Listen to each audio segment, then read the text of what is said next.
รู้ทันเหตุการณ์กับตัวเลข7ตัว Wow. สวัสดีครับผมโจสโนวินนะครับวันนี้ก็กลับมาพบกันอีกครั้งใน EP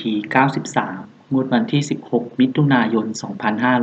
2568เลขเด็ดเลขดังมาแล้วจ้าเดี๋ยวในงวดนี้เรามาลองติดตามกันต่อว่าเลขเด่นๆจะเป็นเลขใดติดตามรับชมกันนะครับงวดวันที่16มิถุนายน2568เลขเด็ดโจสโนวินในงวดนี้เลขเด็ดโจสโนวินจะให้เลขเด่นหลักไปที่เลข4เลข2และเลข9ให้เลขเด่นรองไปที่เลข0และเลข7ก็สามารถจับเล่น3ตัวได้ดังนี้ครับเลขเด็ดโจสโนวินในงวดนี้จะให้เลข3ตัวไปที่429 407และ724และเลขเด็ดโจสโนวินจะให้เลข2ตัวเป็นเลขดังนี้นะครับเลขเด็ดโจสโนวินในงวดของวันที่16มิถุนายน2568จะให้เลข2ตัวไปที่07 47 24และ29เดี๋ยวต่อไปเราจะไปดูเลขดังรวมสรุปเป็นเลขเด่นกันบ้างว่าในงวดนี้แต่ละสำนักจะให้เป็นเลขใดติดตามรับชมกันนะครับ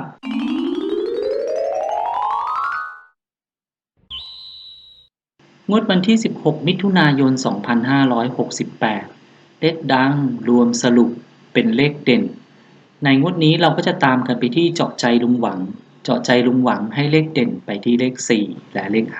5มาตัวค่าล้านเปอร์เซ็นต์ให้เลขเด่นไปที่เลข4และเลข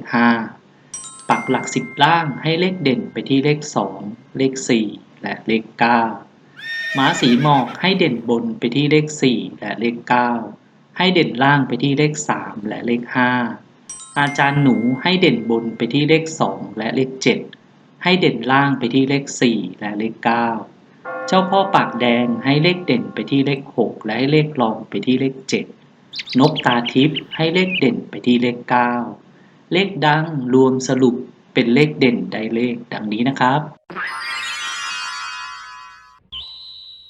สรุปเลขดังรวมเป็นเลขเด่นในงวดนี้จะให้เลขเด่นไปที่เลข4เลข9และเลข5ก็สามารถจับเล่น3ตัวได้ดังนี้ครับสรุปเลขดังรวมเป็นเลขเด่นในงวดนี้จะให้เลข3ตัวไปที่495ตัดเล่น2ตัวได้95 45และ49